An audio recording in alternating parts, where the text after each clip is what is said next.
Hey guys, how are you? I hope you all are good. So guys, आज हम करेंगे class 9 Hindi की book का चैप्टर नंबर 3 रीढ़ की हड्डी, जिनके लेखक का नेम है जगदीश चंद्र माथुर। ये लिखा जगदीश चंद्र माथुर। स्टार्ट करते हैं चैप्टर। पहले तो इंट्रोडक्शन देखते हैं।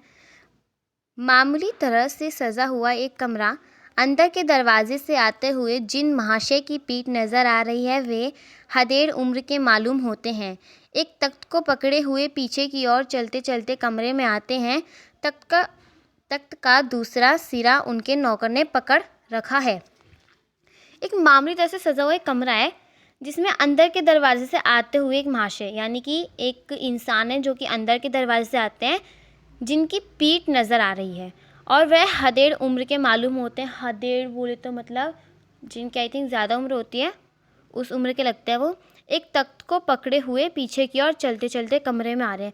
एक तख्त को पकड़ रखा है उन्होंने, जो कि पीछे की ओर चलते चलते कमरे में आ रहे हैं, और तख्त का दूसरा सिरा उनके नौकर ने पकड़ रखा है। ठीक है, तख्त मतलब एक तरीके से पलंग, लाइक अ बेड टाइप हो गया। ठीक है, अब स्टार्ट करते हैं।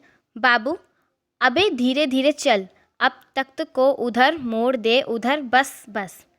नौकर, बिछा दूँ साहब। अब मतलब जो महाशय थे उन्होंने उससे नौकर से कहा थोड़ा धीरे धीरे चल और इस तख्त को उधर मोड़ दे और यहीं पर रख, और यहीं पर बस इधर मोड़ के इधर रख दे। वो कहता है नौकर कहता है साहब यहाँ पे बिछा दूँ। अब बाबू कहता है, ज़रा तेज़ आवाज़ में बोलता है वो, और क्या करेगा, परमात्मा के यहाँ अक्ल बट रही थी तो तू देर से पहुँचा था क्या, बिछा दूँ साहब, और यह पसीना किस लिए बहाया है। और अब फिर वो कहते हैं थोड़ी तेज़ आवाज़ में, जो महाशय होते हैं वो कहते हैं और क्या करेगा, जब परमात्मा मतलब जो ईश्वर है वो जब बुद्धि मतलब अक्ल बांट रहे थे तो तू वहाँ पर थोड़ा लेट पहुँचा था क्या, जो तेरे को बुद्धि नहीं मिली। अब नौकर कहता है, तख्त बिछाता है, बोलता है, वो हंसता है, ही करता है, वो हंसता है। फिर महाशय कहते हैं, हंसता क्यों है, अबे हमने भी जवानी में कसरतें की है, कलसों से नहाता था लोटों की तरह, यह तख्त क्या चीज़ है। अब वो कहता है कि यह तख्त क्या चीज़ है, उसे सीधा कर यूं, हाँ बस, और सुन, बहू जी से दरी मांग ला इसके ऊपर बिछाने के लिए। अब जो महाशय तो कहते हैं, नौकर से कहता है वो, हंसता क्यों है तू, अब जब हमने जवानी में बहुत कसरत की है, कलसों से नहाता था लोटों की तरह, और यह तख्त क्या चीज़ है, उसे सीधा कर यूं, हाँ बस, और सुन बहू, फिर वो कहते हैं सुन, और बहू जी से दरी मांग के ला इसके ऊपर बिछाने के लिए। आगे, चद्दर भी कल जो धोबी के यहाँ से आई है वही। नौकर जाता है, बाबू साहब इस बीच में मेजपोश ठीक करते हैं, एक झाड़न से गुलदस्ते को साफ करते हैं, कुर्सियों पर भी 2-4 हाथ लगाते हैं। सहसा घर की मालकिन प्रेमा आती है, गंदुमी रंग, छोटा कद, चेहरे और आवाज़ से जाहिर होता है किसी काम में बहुत व्यस्त है। उनके पीछे पीछे भीगी बिल्ली की तरह नौकर आ रहा है, खाली हाथ। बाबू साहब रामस्वरूप दोनों तरफ देखने लगते हैं। आगे वो कहता है कि चद्दर भी कल जो धोबी के यहाँ से आई है वही, मतलब जब उसे कहता है ना जा और जाके बहू जी से दरी मांग के ला, वो उससे कहते हैं चद्दर भी लाना जो कि कल धोबी के यहाँ से आई है वही। अब फिर नौकर जाता है और बाबू साहब इस बीच में मेजपोश ठीक करते हैं, यानी कि जो उन्होंने जहाँ पर वहाँ पर उस रूम में मेज़ रखी थी वो ठीक करते हैं, और एक झाड़न से गुलदस्ते को साफ़ करते हैं। अब कुर्सियाँ भी 2-4 हाथ लगाते हैं। सहसा घर की मालकिन प्रेम आती है। अब वहाँ आती है फिर घर की मालकिन, जिनका नाम होता है प्रेमा। अब गंदुमी रंग, छोटा कद, उनका जो रंग था वो गंदुमी था, और उनका कद जो था छोटा था। गंदुमी बोले तो आई थिंक सांवला, जो सांवले होते हैं उनका जो रंग था वो सांवला था, और उनका कद जो है वो छोटा था।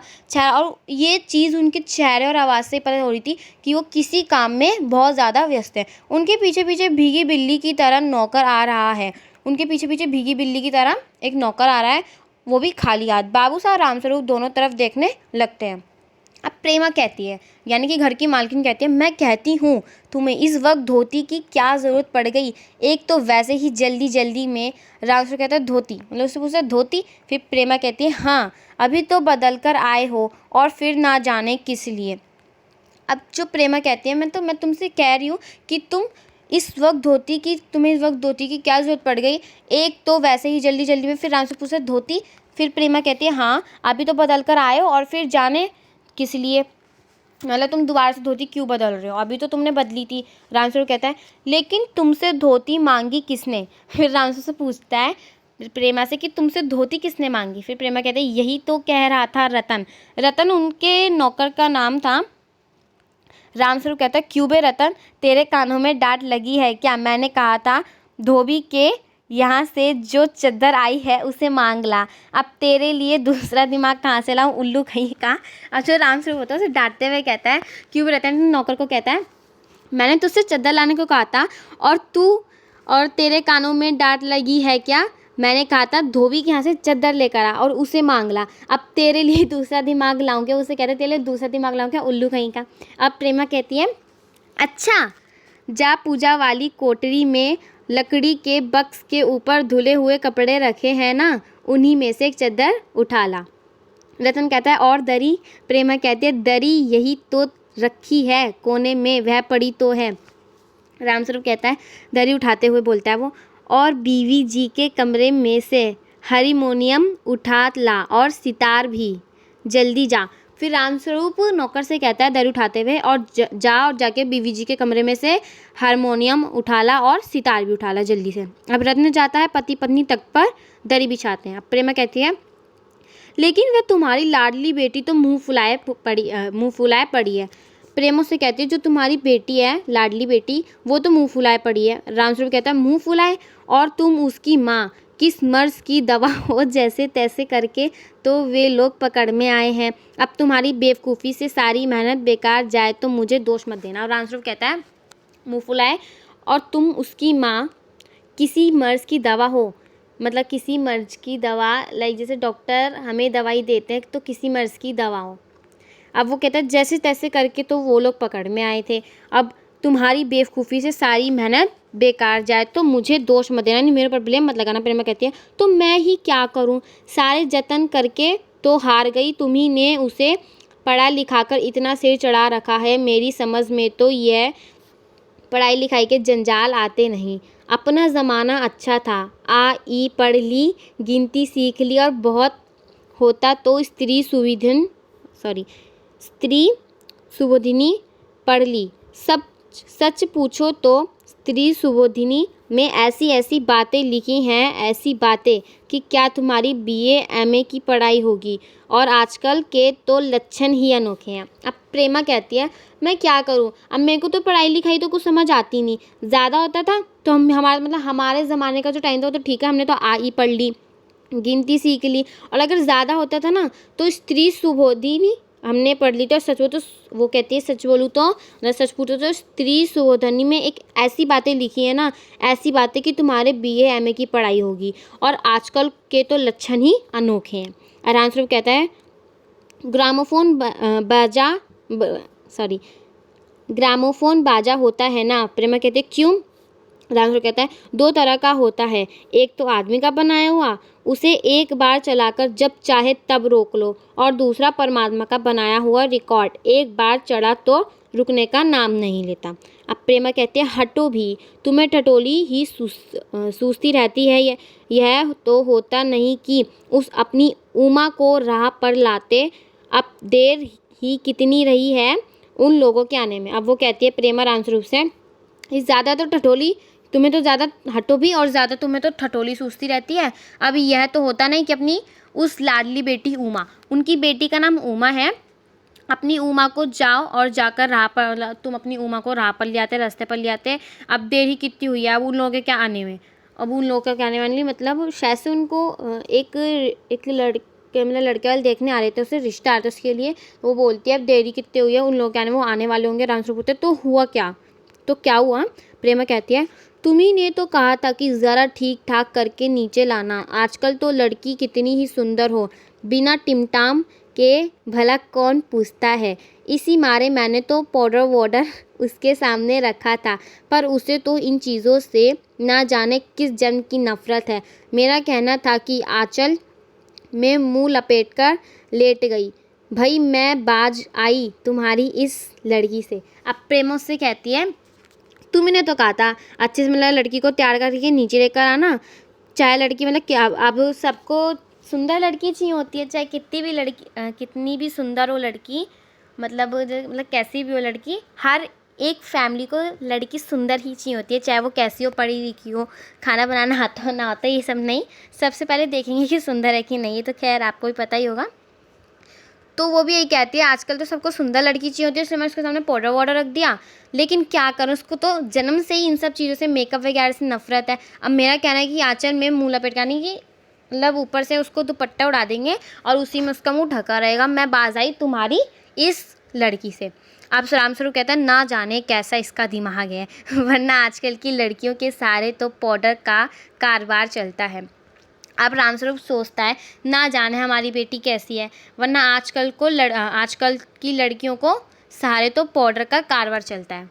अब प्रेमा कहती है अरे मैंने तो पहले ही कहा था इंट्रेंस ही पास करा दे, लड़की अपने हाथ रहती और इतनी परेशानी ना उठानी पड़ती, पर तुम तो। रामस्वरूप कहता है बात काट कर चुप चुप दरवाजे में झाँकते हुए, तुम्हें कतई अपनी ज़बान पर काबू नहीं है, कल ही यह बता दिया था कि उन सब लोगों के सामने जिक्र और ढंग से होगा, मगर तुम तो अभी से सब कुछ उगले देती हो, उनके आने तक तो न जाने क्या हाल करोगी। अब रामसर से इस बात को काट कर कहता है चुप चुप दरवाजे में झाँकते हुए बोलता है तुम्हारे मतलब तुम ना अपनी ज़ुबान पर कभी भी काबू नहीं रखती, कल ही बताया था कि उन सब लोगों के सामने जिक्र और ढंग से होगा, मगर तुम तो अभी से सब कुछ उगले देती हो, उनके आने तक तो ना जाने क्या हाल करोगी। अब प्रेमा कहती है अच्छा बाबा मैं ना बोलूँगी, जैसी तुम्हारी मर्ज़ी हो करना, बस मुझे तो मेरा काम बता दो। अब रामस्वरूप कहता है तो उमा को जैसे हो तैयार कर लो ना, सही पाउडर वह वैसे कौन बुरी है, पान लेकर भेज देना उसे, और नाश्ता तो तैयार है ना, रतन का आना। आ गया रतन, इधर ला इधर, बाजा नीचे रख दे, चद्दर खोल पकड़ तो ज़रा, उधर से चद्दर बिछाते हैं। अब रामस्वरूप उससे कहता है कि अपने मतलब प्रेमा से कहता है तुम जाओ उमा को तैयार करके लाओ, पाउडर ही ना सही वैसे भी कौन सी बुरी है, सुंदर तो दिखती है, उसे पान लेके भेज देना, और नाश्ता तो वैसे भी तुमने तैयार कर रखा है। फिर जब ही रतन आ जाता है और वो जो रामस्वरूप होता है वो रतन से कहता है आ गया तू, ला इधर ला, यहाँ पे बाजा नीचे रख दे और चद्दर खोल और पकड़, और इसे मतलब ज़रा उधर से, मतलब वो कहता है उधर से चद्दर पकड़, फिर वो चद्दर बिछाते हैं। प्रेमा कहती है नाश्ता तो तैयार है, मिठाई तो वे लोग ज़्यादा खाएंगे नहीं, कुछ नमकीन चीज़ें बना दी है, फल रखे हैं ही, चाय तैयार है और टोस्ट भी, मगर हाँ मक्खन तो आया ही नहीं। अब प्रेमा कहती है नाश्ता तो मैंने तैयार कर रखा है, अब मिठाई तो वे लोग ज़्यादा खाएंगे ही नहीं, और कुछ नमकीन बना दी, फल रख दिए, चाय तैयार हो गई और टोस्ट भी, लेकिन मक्खन तो आया ही नहीं। और रामस्वरूप कहते हैं क्या कहा मक्खन नहीं आया, तुम्हें भी किस वक्त याद आई है, जानती हो कि मक्खन वाले की दुकान दूर है, पर तुम्हें तो ठीक वक्त पर कोई बात सूझती ही नहीं। अब बताओ रत्न मक्खन लाए कि या यहाँ का काम करे, दफ्तर के चपरासी से कहा था आने के लिए 100 नखरों के मारे। अब रामस्वरूप कहता है क्या कहा तुमने, क्या कहा मक्खन नहीं है, और तुम इस वक्त याद दिला रहे हो कि मक्खन नहीं है, मक्खन ख़त्म हो गया, दुकान भी इतनी दूर है मक्खन वाले की, पर तुम्हें तो ठीक वक्त पर कोई बात सूझती नहीं। अब बताओ रत्न यहाँ का काम करेगा फिर मक्खन लेकर आएगा, फिर दफ्तर के चपरासी को कहा था आने के लिए 100 नखरों के मारे, यानी कि उन्होंने बहुत ज़्यादा बहाने बना दिए नाने के। अब प्रेमा कहती है यहाँ का काम कौन ज़्यादा है, कमरा तो सब ठीक ठाक है ही, बाजा सितार आ ही गया, नाश्ता यहाँ बराबर वाले कमरे में ट्रे में रखा हुआ है, सो तुम्हें पकड़ा दूंगी, एक आध चीज़ खुद से आना, इतनी देर में रत्न मक्खन ले ही आएगा, 2 आदमी ही तो हैं। अब प्रेमा कहती है अब यहाँ का तो ज़्यादा काम है नहीं, कमरा भी सब ठीक ठाक है, बाजा सितार भी आ गया, नाश्ता भी बराबर वाले कमरे में ट्रे में रखा हुआ है, और तो मैं तुम्हें पकड़ा दूंगी, एक दो चीज़ें तो तुम खुद ले आना, और इतनी देर में रत्न मक्खन ले आएगा और 2 आदमी ही तो हैं, ठीक है। अब रामस्वरूप कहते हैं हाँ एक तो बाबू गोपाल प्रसाद और दूसरा खुद लड़का है। अब मतलब जो उमा को देखने वाले आ रहे थे उसमें से एक तो बाबू गोपाल प्रसाद था, एक उनका लड़का था, यानी कि जो लड़का था उनके पिता का नाम है बाबू गोपाल प्रसाद और उनका दूसरा खुद लड़का था। अब देखो उमा से कह देना कि ज़रा करीने से आए, ये लोग ज़रा ऐसे ही हैं, गुस्सा तो मुझे बहुत आता है इनके दकियानूसी ख्यालों पर। खुद पढ़े लिखे हैं, वकील हैं, सभा सोसाइटियों में जाते हैं, मगर लड़की चाहते हैं ऐसी कि ज़्यादा पढ़ी लिखी ना हो।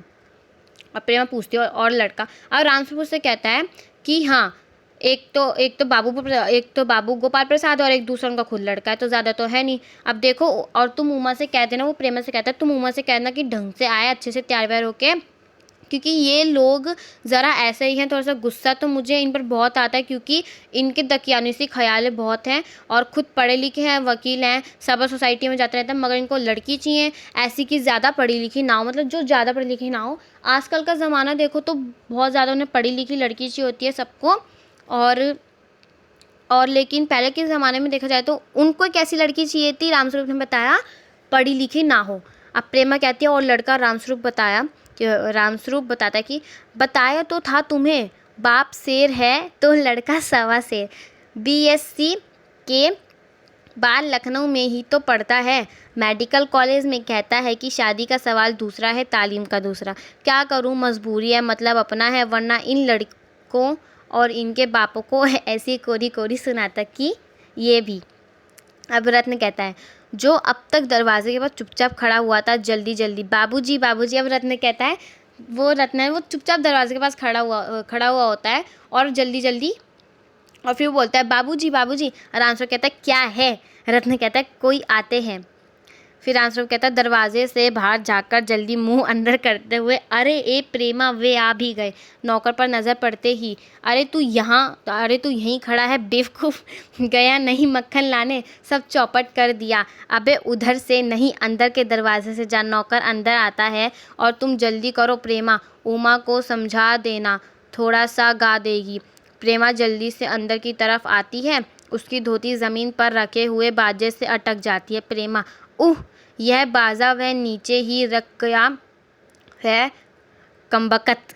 प्रेमा कहती है, रामस्वरूप जल्दी जल्दी में मक्खन लेने चला जाता है और वो बाजा वो वहीं रख जाता है। फिर प्रेमा कहती है, अरे कमबख्त तो बाजे को यहीं पर रख के चला गया। रामस्वरूप कहता है तुम जाओ, मैं रख देता हूँ जल्दी। प्रेमा जाती है, बाबू रामस्वरूप बाजा उठाकर रखते हैं और किवाड़ों पर दस्तक, यानी कि दरवाजे पर दस्तक होती है, नॉक नॉक बोलते हैं रामस्वरूप, हाँ हाँ हाँ आइए आइए, हाँ हाँ हाँ। फिर बाबू गोपाल प्रसाद और उनके लड़के शंकर का आना। अब उनके लड़के का नाम था शंकर, जो बाबू गोपाल प्रसाद है उनके बेटे का नाम शंकर है। हाँ, आंखों से लोक चतुराई टपकती है, आवाज़ से मालूम होता है कि काफ़ी अनुभवी और फितरती माशय हैं। उनका लड़का कुछ खिस निपोरने वाले नौजवानों में से है, आवाज़ पतली है और खिसखिसाहट भरी, झुकी कमर इनकी खासियत है। इनकी कमर झुकी हुई थी, इनकी झुकी कमर इनकी खासियत है। रामस्वरूप अपने दोनों हाथ मलते हुए, हाँ हाँ इधर तशरीफ़ लाइए इधर। बाबू गोपाल प्रसाद बैठते हैं और मगर बेंत गिर पड़ता है। अब रामस्वरूप कहता है, यह बेंत लाइए मुझे दीजिए, कोने में रख देते हैं। सब बैठते हैं, हाँ हाँ। मकान ढूंढने में तकलीफ़ तो नहीं हुई? अब गोपाल प्रसाद कहते हैं कि खखार कर बोलते हैं, नहीं, तांगे वाला जानता था और फिर हमें तो यहाँ आना ही था, रास्ता मिलता कैसे नहीं। अब रामस्वरूप कहता है, हाँ हाँ हाँ, यह तो आपकी बड़ी मेहरबानी है, मैंने आपको तकलीफ़ तो दी। अब गोपाल प्रसाद कहते हैं, अरे नहीं साहब, जैसा मेरा काम वैसा आपका काम, आखिर लड़के की शादी तो करनी ही है, बल्कि यूँ कहिए कि मैंने आपके लिए खासी परेशानी कर दी। अब रामस्वरूप कहता है, हाँ हाँ हाँ, यह लीजिए। आप तो मुझे कांटों में घसीटने लगे, हम तो आपके हाँ हाँ सेवक ही हैं।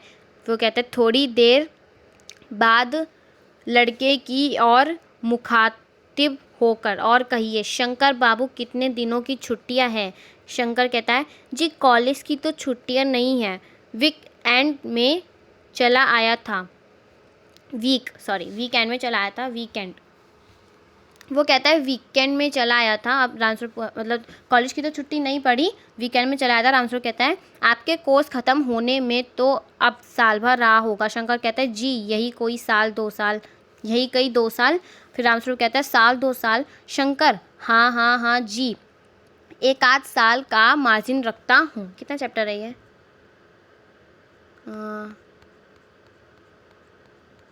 ये तो बहुत बड़ा है। चलो थोड़ा सा और पढ़ते हैं। देखिए गाइस आगे कहाँ थे हम?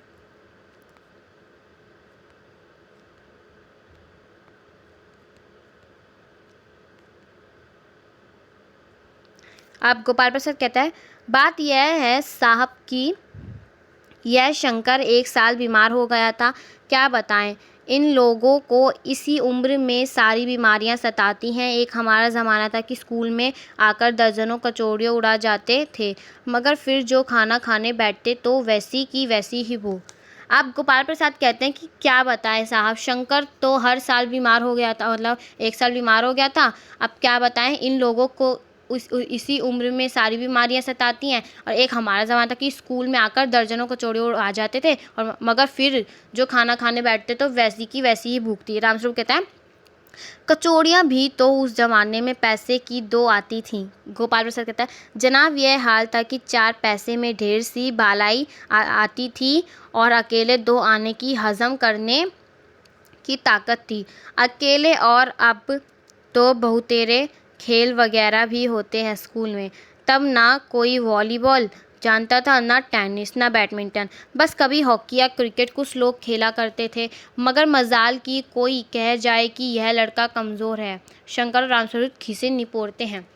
गोपाल प्रसाद कहता है अपने ज़माने की बात करता है पिछले ज़माने में तो ऐसा कोई गेम ही नहीं था, ना बैडमिंटन, ना वॉलीबॉल थे, ना टेनिस थे। आज और पिछले ज़माने में तो किसी की कोई मजाल भी नहीं थी कि ऐसे क्यों खेल रहे हैं, इतना कमज़ोर है, कोई बोल भी नहीं पाता था ये। अब शंकर और रामस्वरूप ऐसी बात करते हैं। रामस्वरूप कहता है जी हाँ, उस ज़माने की बात ही दूसरी थी। हाँ हाँ। अब गोपाल प्रसाद कहता है जोशीली आवाज़ में, और पढ़ाई का यह हाल था कि एक बार कुर्सी पर बैठे कि 12 घंटे की सिटिंग हो गई। 12 घंटे जनाब, मैं सच कहता हूँ कि उस ज़माने का मैट्रिक भी वह अंग्रेज़ी लिखता था फराटे कि आजकल के एमए भी मुकाबिला नहीं कर सकते। और रामस्वरूप कहता है जी हाँ यह तो है ही। अब रामस्वरूप हाँ हाँ भरता रहता है, हाँ हाँ बोलता रहता है। गोपाल प्रसाद कहता है माफ़ कीजिएगा बाबू रामस्वरूप, उस ज़माने की जब याद आती है अपने को जब्त करना मुश्किल हो जाता है। वो कहता है जब भी मेरे को अपने ज़माने की याद आती है ना, मैं तो अपने आप को रोक ही नहीं पाता। राम कहता है हाँ जी हाँ, वह तो रंगीन ज़माना था, रंगीन ज़माना। हाँ, शंकर भी ही करता है। अब गोपाल प्रसाद कहता है एक साथ अपनी आवाज़ और तरीका बदलते हुए, अच्छा तो साहब बिज़नेस की बातचीत हो जाए। फिर गोपाल प्रसाद कहता है अच्छा तो चलिए थोड़ा सा बिज़नेस की बात करते हैं। फिर रामस्वरूप आगे कहता है अभी हम पढ़ेंगे गाइस नेक्स्ट वीडियो में आपको समझाती हूँ। अभी हम थोड़ा सा आपको हम नेक्स्ट बाद में पढ़ाएंगे। फ़िलहाल आई होप आपको समझ आया होगा। बाकी स्टोरी मैं आपको नेक्स्ट वीडियो में बस स्टार्टिंग से बता दूंगी। आज के लिए इतना ही। 33 पेज नंबर तक हमने पढ़ा है, हमें 34 पेज नंबर से पढ़ने लिखा। 34 पेज नंबर हमें यहाँ पे जो लिखा है इस नंबर से पढ़ना है, तो पढ़ते हैं इसी नंबर से नेक्स्ट वीडियो में। आई होप आपको समझ आया होगा। बाकी मैं आपको अगली वीडियो में दोबारा से बताती हूँ। समझ आए तो लाइक ज़रूर करना, मेरे चैनल को सब्सक्राइब करना मत भूलना, और अपने फ्रेंड्स को भी शेयर करो जिससे उनकी भी हेल्प हो सके। बाकी मिलते हैं नेक्स्ट वीडियो में। Thank you guys for watching my video. Bye bye, take care.